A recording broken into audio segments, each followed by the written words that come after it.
Hello, students. Myself Joshi Disha, and I warmly welcome you on behalf of Sri Shivsha College of Commerce, Management, and Computer Education, and it is managed by Jain Citizens Education Society.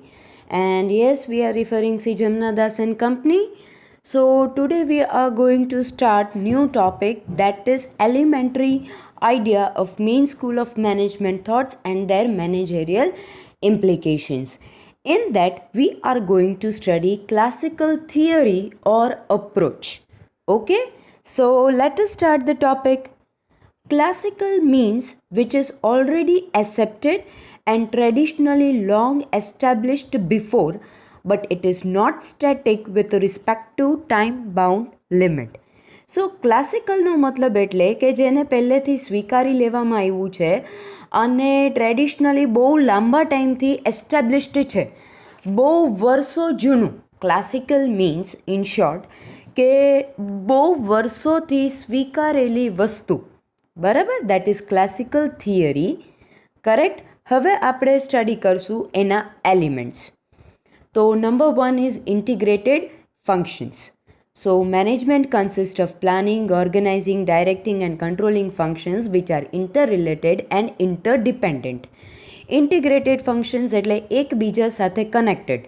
તો management એટલે આપણને ખબર જ છે કે એમાં planning છે, organising છે, ડાયરેક્ટિંગ, કંટ્રોલિંગ છે. તો આ બધા એકબીજા સાથે ઇન્ટરરિલેટેડ છે. ઇન્ટરરિલેટેડ છે એટલે એકબીજા સાથે કનેક્ટેડ છે અને ઇન્ટરડિપેન્ડન્ટ છે કે એકબીજા ઉપર આધારિત રે એવી રીતના છે કે પ્લાનિંગ વગર ઓર્ગેનાઇઝિંગ નકામું, ઓર્ગેનાઇઝિંગ વગર ડાયરેક્ટિંગ નકામું, ડાયરેક્ટિંગ વગર કંટ્રોલિંગ નકામું અને કંટ્રોલિંગ વગર પ્લાનિંગ નકામું. સો ઇન શોર્ટ કંટ્રોલિંગ વગર ડાયરેક્ટિંગ, ઓર્ગેનાઇઝિંગ નકામું. ઇન શોર્ટ દરેક એકબીજા વગર ઇનકમ્પ્લીટ છે. જ્યારે આ બધા એકસાથે મળીને વ્યવસ્થિત રીતના ફંક્શન્સ ઇમ્પ્લિમેન્ટ થાય ત્યારે જ આપણે કહી શકીએ કે ભાઈ મેનેજમેન્ટ છે એ પરફેક્ટલી ચાલે છે. So that is integrated functions.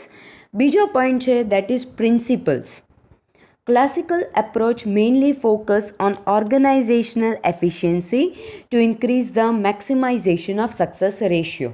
Classical approach શું કામ છે? તો ભાઈ સક્સેસફુલ પ્લાનિંગ બને અને ઓર્ગેનાઇઝેશનમાં બહુ સક્સેસ મળે એના માટે પ્રિન્સિપલ્સ યુઝ કરવામાં આવે છે classical અપ્રોચમાં. The classical experts therefore develop certain principles based on practical experience to improve managerial thinking and decision making skill. કે એ અમુક પ્રિન્સિપલ્સ યુઝ કરે છે based on there experience.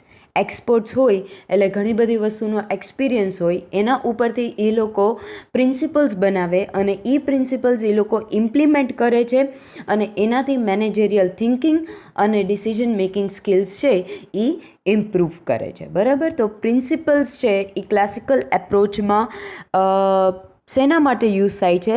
So to increase the maximisation of success ratio. જેમ બને એમ success વધારે મળે એના માટે યુઝ કરવામાં આવે છે. Third point is bureaucratic mechanism. Organization should focus on task completion. To get maximum productivity, work should be divided into smaller, simple and repetitive tasks.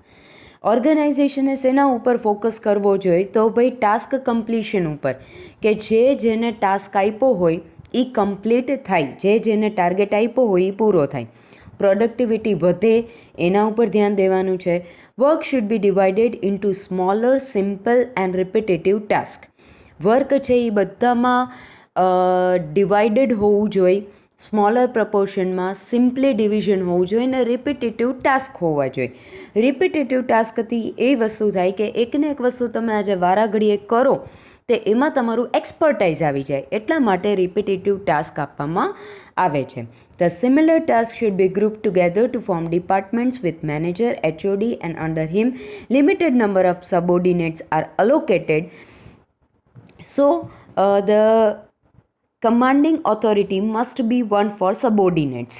Okay, that is unity of command. એટલે દરેક departments અલગ અલગ રાખવામાં આવે છે અને દરેક ડિપાર્ટમેન્ટના heads રાખવામાં આવે છે કે જેનાથી એની અંડરમાં જેટલા બી એના એમ્પ્લોઈઝ હોય એને એ કંટ્રોલ અને ગાઈડ કરી શકે.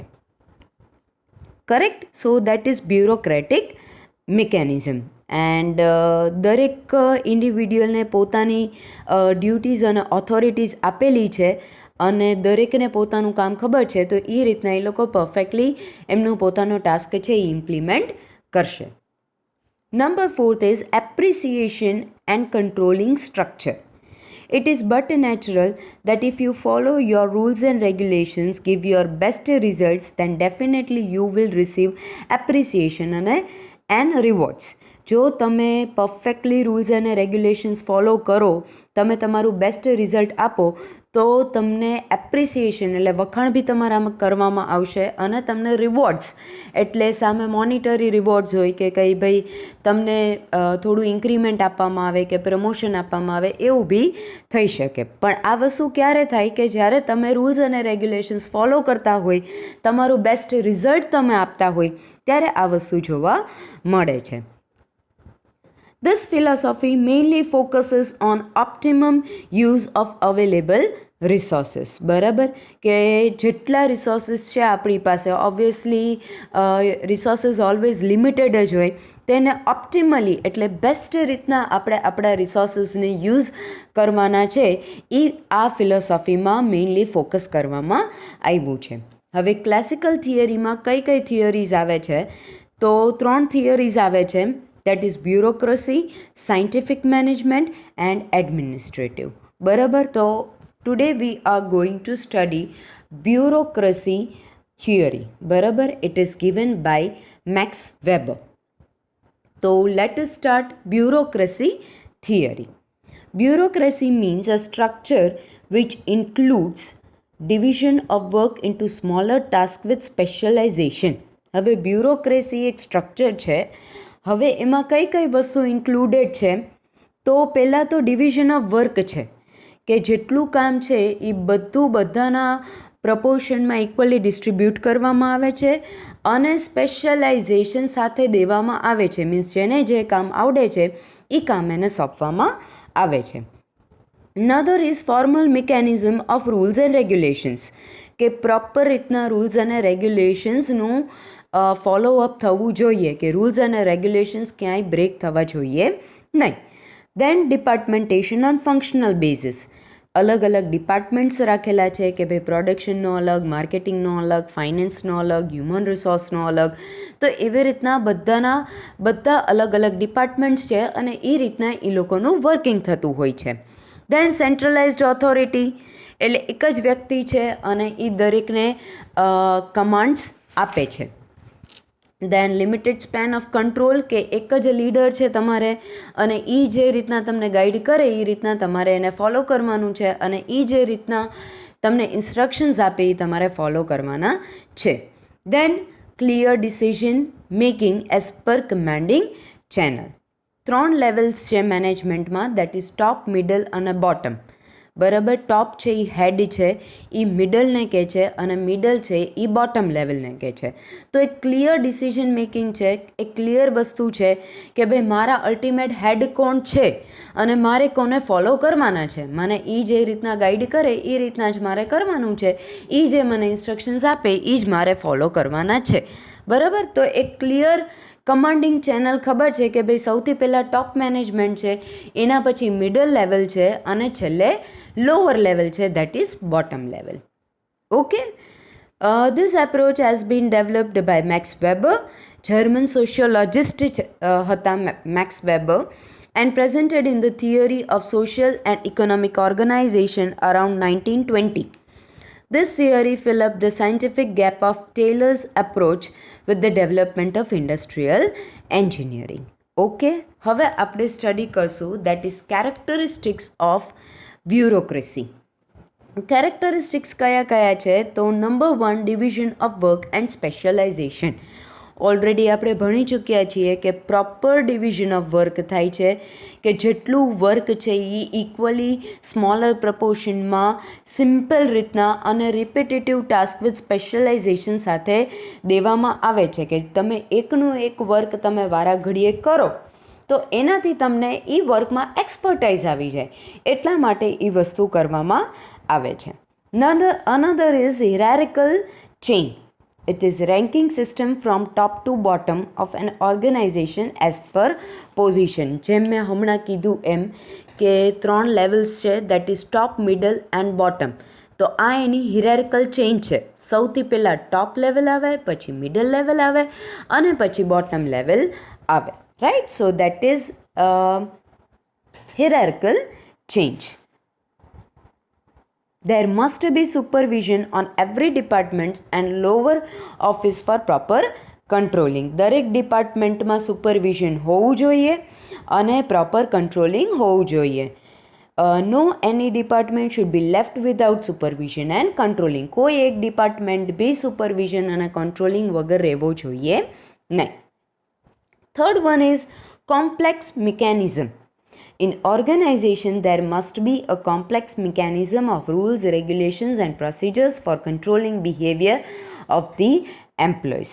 તો proper rules, regulations follow up થવું જોઈએ. This structure is strictly bound for everyone in the organizations. Employees should behave objectively to follow these mechanisms.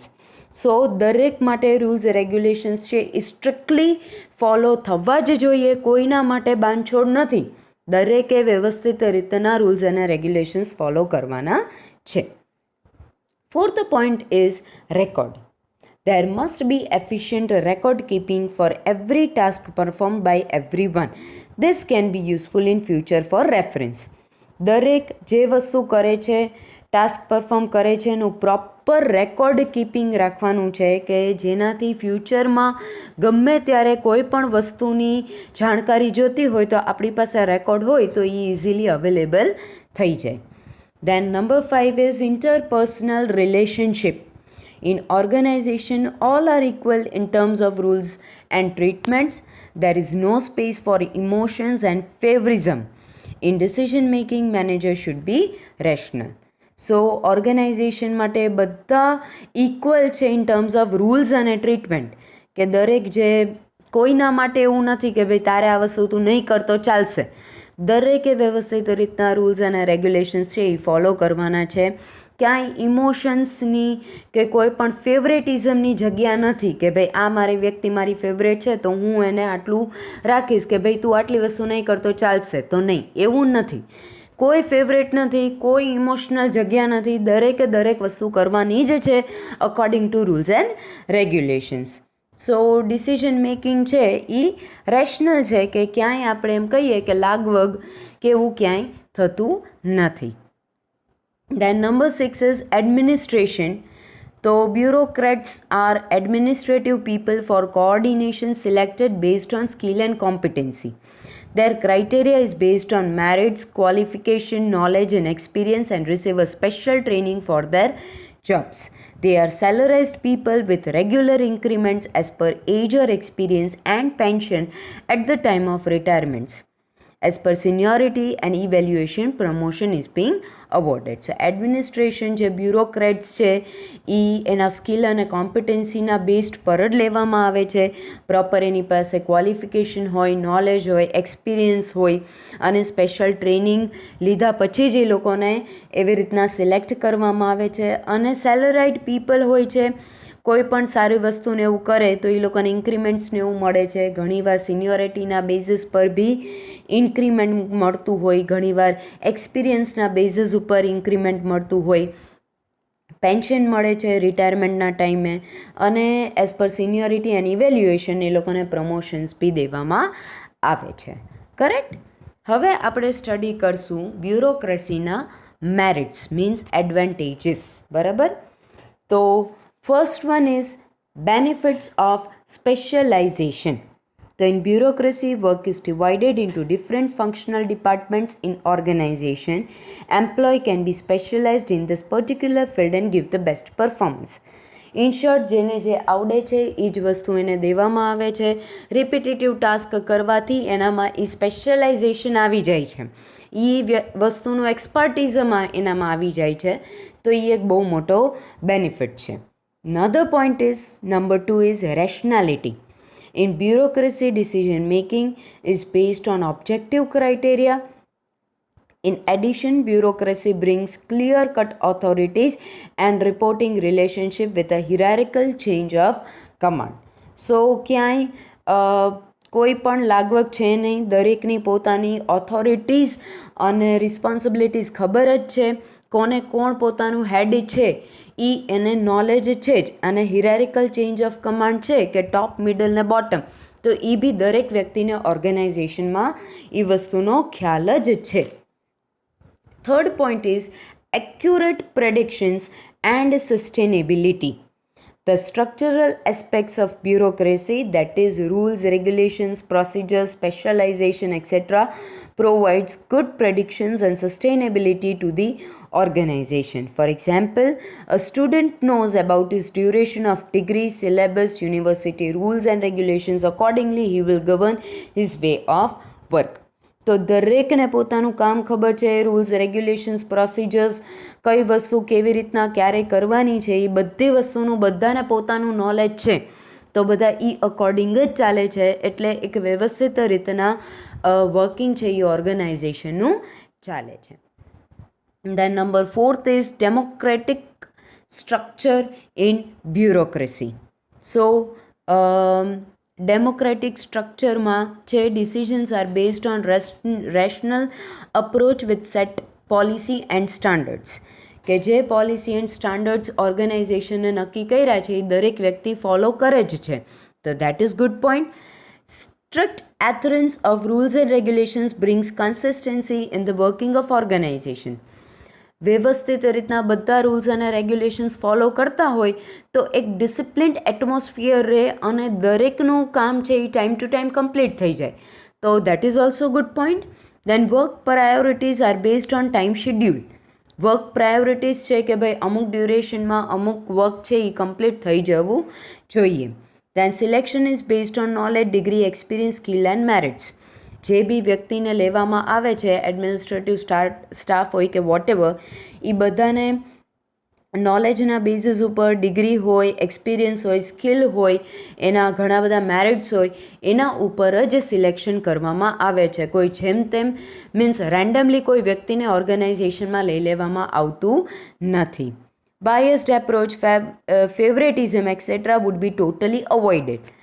Biased એટલે લાગવગ કે ફેવરેટિઝમ કે એ વસ્તુ તો જોવા જ નથી મળતી, ટોટલી અવોઇડેડ મીન્સ બધા ઇક્વલ છે, કોઈ અપ એન્ડ ડાઉન નથી, બરાબર.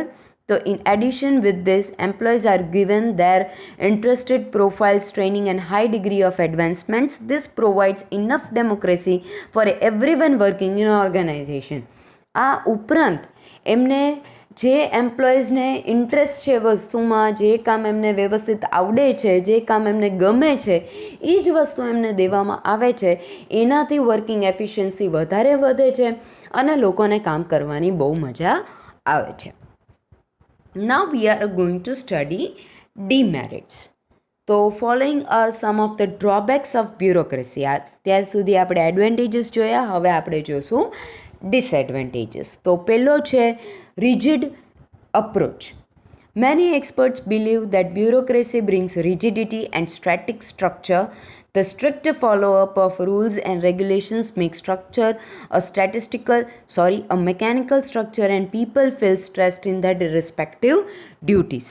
તો બહુ બધું રિજિડ લાગે છે કે સ્ટ્રિક્ટ ફોલોઅપ ઓફ રૂલ્સ અને રેગ્યુલેશન્સ છે, તો એના કારણે એક રિજિડિટી આવી જાય છે, કે એક સ્ટ્રિક્ટનેસ આવી જાય છે કે ના આ વસ્તુ કરવાની જ, તો દેટ ઇઝ રિજિડિટી. તો એ એક ડ્રોબેક તરીકે કન્સિડર કર્યું છે.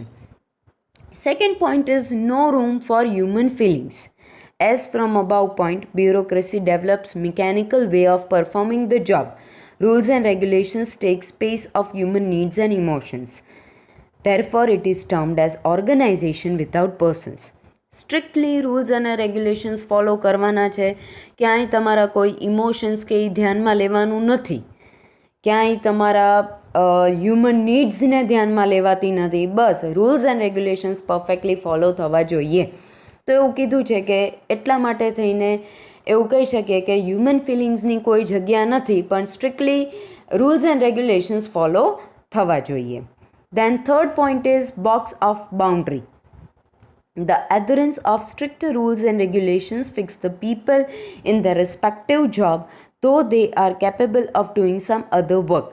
ક્યારેક એવું થાય કે લોકોને ક્યારેક બીજું કામ કરવાની બી ઈચ્છા થાય કે એકને એક કામ કરીને કંટાળી જતું હોય માણસ, તો આવો સિનેરિયો બી ઊભો થતો હોય કે ભાઈ લાંબા ટાઈમ સુધી તમે એકને એક વસ્તુ રિપીટેટિવ વર્ક કરતા હોય તો તમને એનાથી બોર્ડમ આવી જતું હોય. તો અહીંયા એ બોર્ડમની કોઈ વેલ્યુ નથી. તમે જે કામ કરો છો એ તમારે કન્ટિન્યુટીથી કરવાનું છે. ફર્ધર તમને કોઈ બીજી વસ્તુ જોવામાં આવતી નથી. Then number fourth point is power politics. Bureaucracy encourage people to improve their status, power and ego by adding more physical resources, more staff and space, though it may not be actually required.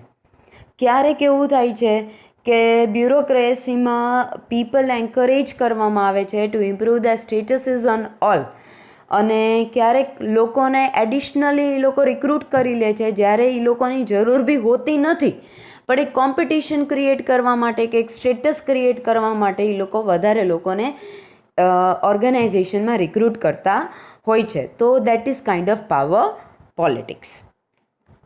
And last point is that is paper work. So in bureaucracy, everything is recorded on paper. The files moving between many departments and in many offices makes delay in the matter. Due to paperwork, personal communication is reduced between the people, and furthermore rigid rules and regulations make delay in arriving judgments. So it is a kind of paper mills which restricts originality and innovation. So બહુ paper work involve છે. દરેક વસ્તુ recording કરવામાં આવે છે paper ઉપર. તો આના કારણે ફાઇલ્સ છે એ જનરલી મૂવ ઓન થતી હોય છે અલગ અલગ ડિપાર્ટમેન્ટમાં ને ઓફિસીસમાં ને એમાં. તેના કારણે ઘણીવાર કોઈ પણ વસ્તુમાં ડિલે થાય છે, ડિસિઝન મેકિંગમાં, કે પછી પર્સનલ કમ્યુનિકેશન થોડું ઓછું થઈ જાય છે કારણ કે બહુ વધારે પેપર વર્ક હોય છે. તો એના કારણે થોડું વધારે પડતું જ પેપર વર્કનું બર્ડન જોવામાં આવ્યું છે in bureaucracy. Due to above criticisms, today many experts believe that bureaucracy is totally unwanted phenomena. તો ઘણા બધા મેરિટ્સ બી છે અને ઘણા બધા ડીમેરિટ્સ બી છે. Despite of these arguments, bureaucracy remains a necessary structure for any modern democratic society or organization. Still, હજી ઘણી બધી જગ્યાએ બ્યુરોક્રેસીનું સ્ટ્રક્ચર છે એ યુઝ કરવામાં આવે છે ગવર્મેન્ટ સ્કૂલ્સમાં કે કોલેજીસમાં કે પછી એવી રીતના ઘણી બધી જગ્યાએ બ્યુરોક્રેસી જોવા મળે છે. Many problems can be tackled by considering human needs and emotions in managerial decisions. અને એવું બી બને છે કે ક્યારેક હ્યુમન નીડ્સ અને ઇમોશન્સ તમે જોવો તો તમે મેનેજરિયલ ડિસિઝન્સ ઇઝીલી લઈ શકો છો, જે બ્યુરોક્રેસીમાં થોડું ઓછું જોવા મળે છે. બટ સ્ટીલ બ્યુરોક્રેસીમાં એડવાન્ટેજીસ બી છે અને ડિસએડવાન્ટેજીસ બી છે. So that was all about bureaucracy. So we had completed first theory of classical theory, that is bureaucracy, બરાબર, and it is given by Max Weber. So thank you students.